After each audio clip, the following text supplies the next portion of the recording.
Leaky gut and insulin resistance are problems that both plague our society right now. And we need to know how they can interact and how they can feed off of each other and what you can do about it. So that's what we're talking about today.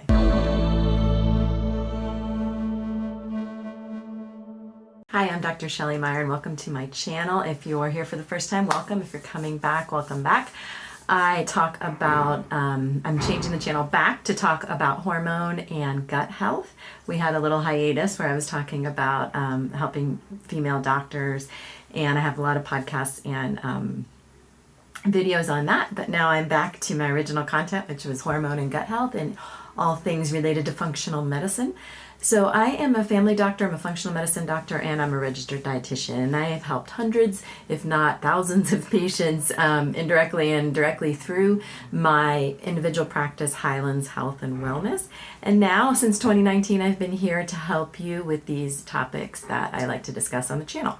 So today we're talking about two really important things that would include leaky gut, which I talk about a lot on this channel. You can see some videos that I'll have up here, and I have playlists. And then insulin resistance, which I haven't talked that much about, and it's very, very important. And we always think of insulin resistance as, well, that's diabetes, and my doctor says I don't have diabetes. Well, it's not that. It's the thing you want to look at before you get to diabetes. Our medical culture waits too long, and they wait until your A1C is in the diet, and we'll talk about what that is, but in the diabetic range before we do anything. So we want to really address insulin resistance. Insulin is an essential hormone. We need it to take the blood sugar glucose out of our cells and put it into hopefully our muscles and use it. But then it can also put it into our liver.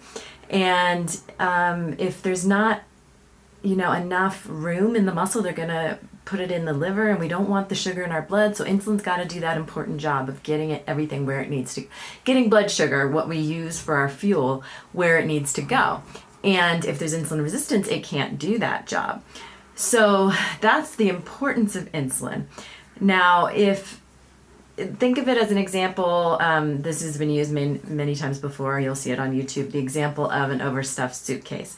So insulin keeps trying to stuff, think of the blood sugar as clothes, you keep trying to stuff more clothes into the suitcase, but you can't stuff anything more in it at a certain point. So then you have this overflow and you have too much sugar in the blood. Our bodies can only handle like a teaspoon of glucose in our blood at a time. And we, as Americans, eat 150, 200 grams of processed carbs per day sometimes, and that leads to this overstuffed situation. Then our insulin receptors become a bit gunked up, and the insulin can't do its job and get it out. And then where does it go? It gets stored as fat. It gets stored as fat in our liver. So we wonder in our society why we have this non-alcoholic fatty liver. So when you think of fatty liver, that used to be, back in the day, only affecting alcoholics, because of excess alcohol would then affect the liver. Obviously, a lot of us know that. Anyway, it's a newer type phenomenon that wasn't there before, and the reason it is there is because insulin cannot do its job.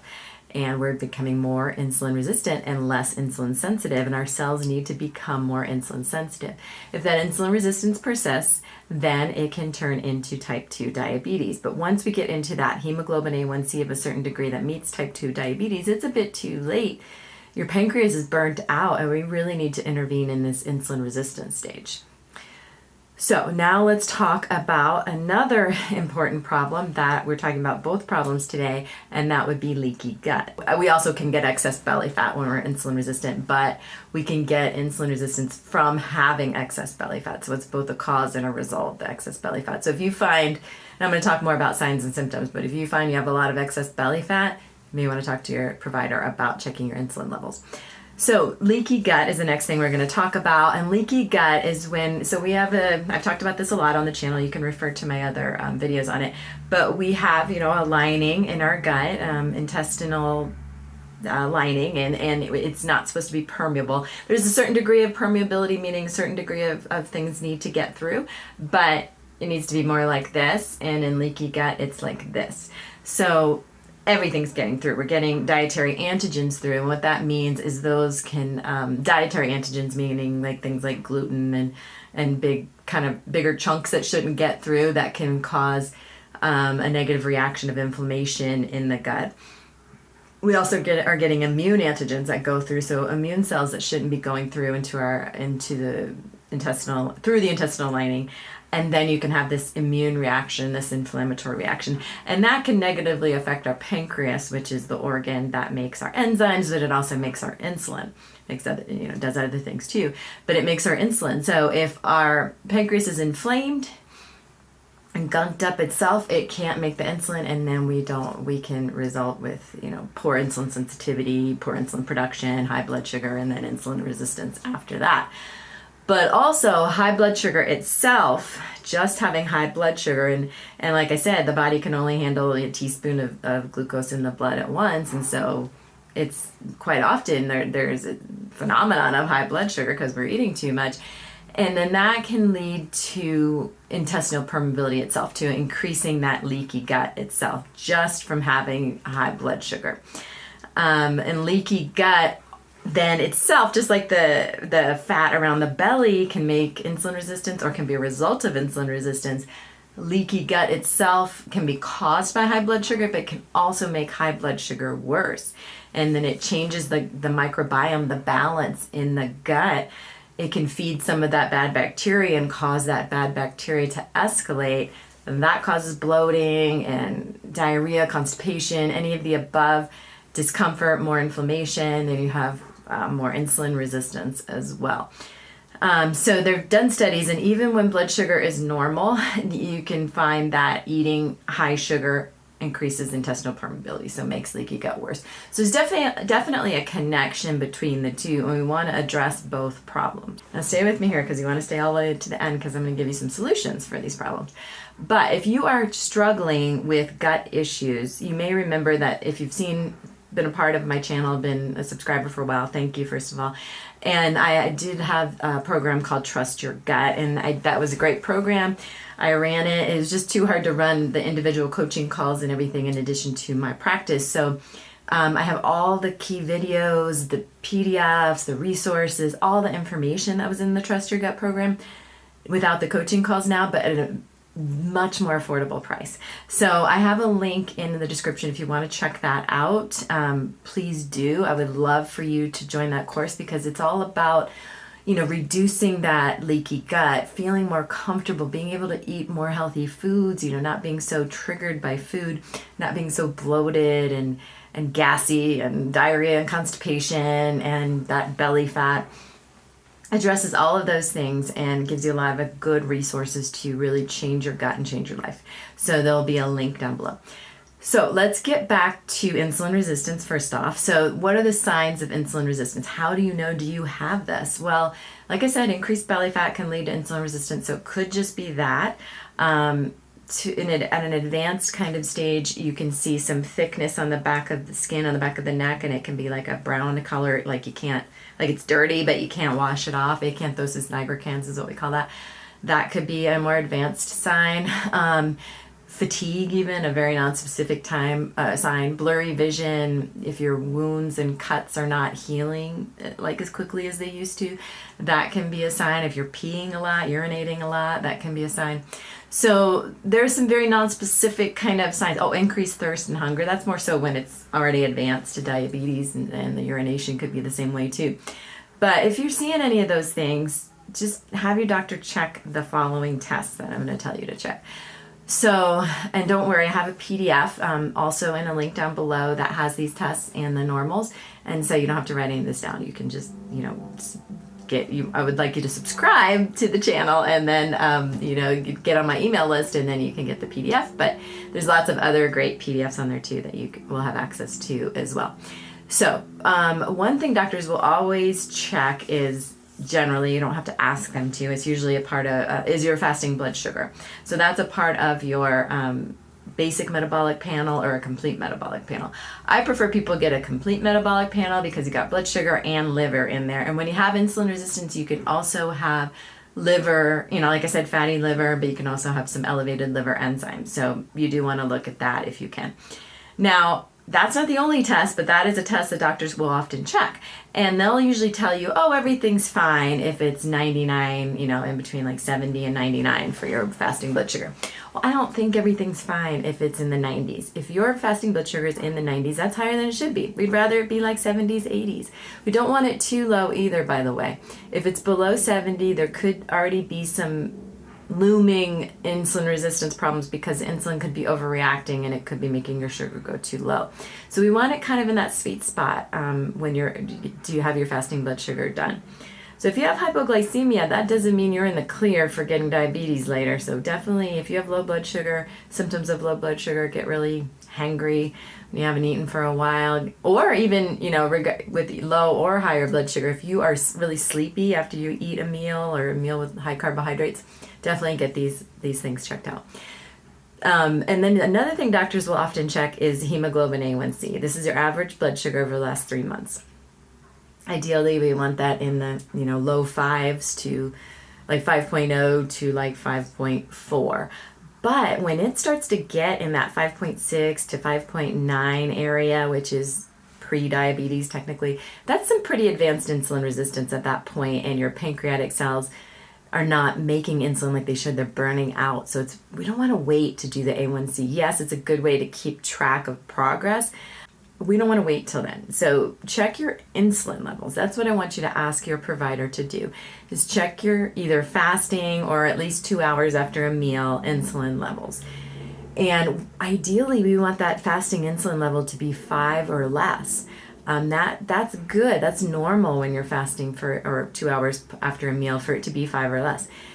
If it's between 5 and 10, that's okay. It's just not as good as 5 or less, so you're really shooting to get it down to that 5 or less. If it's above 10, that's too high. We want to get that insulin level down. So definitely ask about that. It's an easy test to check. Insurance companies usually cover it, so don't settle for, they're not going to do it because they can do it. So definitely ask for that test. And then your doctor can do a calculation called the HOMA IR. So it's not an actual lab test that they order. And you can even do this calculation. I'll put it on my cheat sheet, the free PDF, but where you calculate insulin resistance basically. So it's a certain ratio of the blood sugar and the insulin levels together. So you need both the fasting blood sugar and the fasting insulin level to calculate it. And you want that number to be 1, but the calculation is in the PDF. If it's higher than 1, then there could be insulin resistance. So it's an even more direct way to look for insulin resistance. So point number 5, leaky gut. How do you work on leaky gut? Because again, it can lead to insulin resistance and it can be a result or a cause of high blood sugar. So how do you test for that? Zonulin is one of the ways you can test for it. It's expensive. I sometimes add it on to my microbiome testing. But it is one of the definitive tests for leaky gut. There's also the urine mannitol lactulose test, which is usually done through functional medicine labs as well, and I'll put some links down below. But it's a way urine.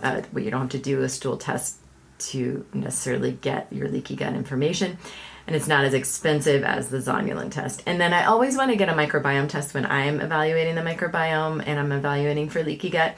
It's not the definitive test for leaky gut, but because it doesn't have you a score for insulin permeability. Talking about insulin too much. Intestinal permeability, which is leaky gut, but it does show me all the imbalances and the enzyme deficiencies, and is yeast there, and is bacteria overgrown or parasites there. Are you digesting well? Are you making antibodies against gluten? Are you having too little or too high of IgA antibodies, which help protect our lining? So definitely, if you're with a functional medicine doctor, an alternative doctor, a naturopath, have them test your microbiome. Conventional doctors won't do it, but that's a good way to look completely for leaky gut. Thanks for sticking with me to the end, because we're going to talk about intervention. So intervention and change for your leaky gut and your insulin resistance. Again, the Trust Your Gut course is great for intervening and improving insulin resistance, but improving insulin resistance through improving your microbiome. You can also look at intermittent fasting. one way to really boost your insulin sensitivity is to fast intermittently. I say at least 12 hours, better to do 14. Now, I know people are doing intermittent fasting quite frequently, and I have done videos on that before, and it is quite beneficial for your mitochondria and brain health, dementia prevention, blood sugar management, cardiovascular health, all that. But people might be doing it the wrong way when it comes to insulin resistance. So your body prefers to have its highest dose of like carbohydrates and amino acids from proteins in the morning when the sun is out. It's very circadian rhythm based, your hormones are. So your insulin is more sensitive and able to do its job better in the morning. So therefore, when you're skipping breakfast and, doing a noon to 8, let's say, or noon to 10, fasting period, that's not good for your insulin sensitivity. So if you could scoot that to be eating your biggest meal in the morning and, having it be more dense carbohydrates. I never want you to eat straight up simple carbohydrates like the traditional breakfast of donuts or, English muffin or whatever, bagel, name the carbohydrate. We all do it in the morning. We don't want that, but like carbohydrates from fruits, from vegetables, from maybe a very dense, Ezekiel type bread maybe, or a really good quality oatmeal, along with protein. So eggs, like a sheep's yogurt or a grass-fed yogurt if you tolerate dairy. Some people, dairy is inflaming for them, so I know that. So you don't necessarily have to do that. A nut butter, nuts or seeds along with your breakfast.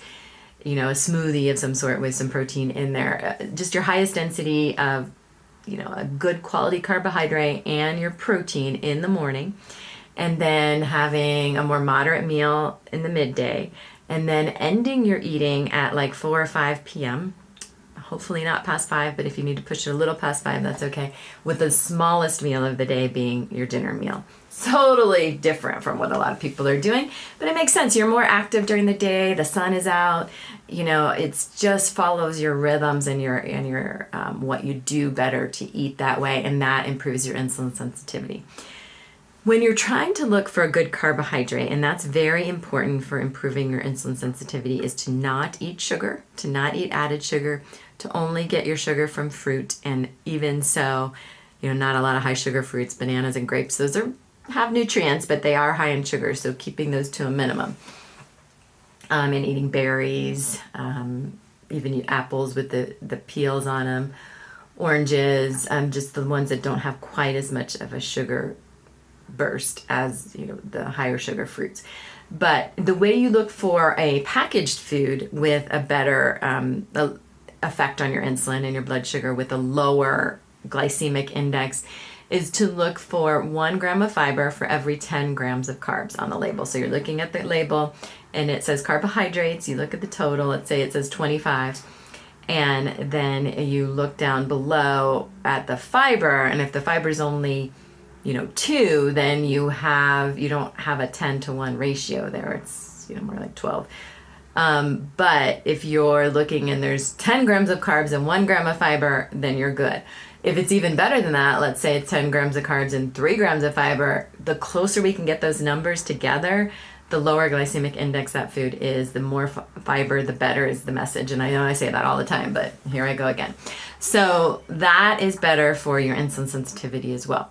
Now, there's been some interesting studies on nibbling versus gorging with insulin sensitivity. So eating, smaller amounts versus eating a really big meal. And I know this kind of goes against the whole thought of, well, what about fasting? And that's, it's kind of interesting. You're going to find studies to back up a lot of different things. But in eating smaller amounts led to improved insulin sensitivity. So how I interpret that is to eat your meals slower, to not gorge yourself and, let's say, just have one huge meal and then you're fasting the rest of the time. You can still, get some good improved insulin sensitivity by eating just 2 meals a day and then fasting on those hours I was talking about. But, eat slowly, enjoy your meal, don't be distracted while you eat, and don't gorge.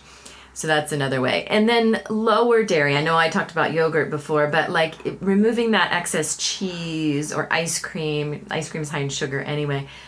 So cheese is mainly one of our bad guys as far as being metabolically toxic for our insulin. It's not that it's a carbohydrate, but it is more of a toxic product for our metabolism.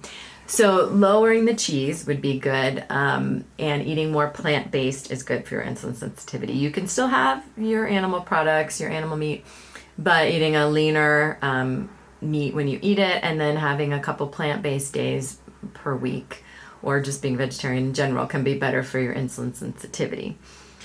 Now, exercise, of course, is good for your insulin sensitivity. So particularly strength training, 2 or 3 days of 30 minutes each, or 2 or 3 times of doing strength training, 30 minutes each, really good for your insulin sensitivity. And then cardiovascular exercise, getting some of that in every day.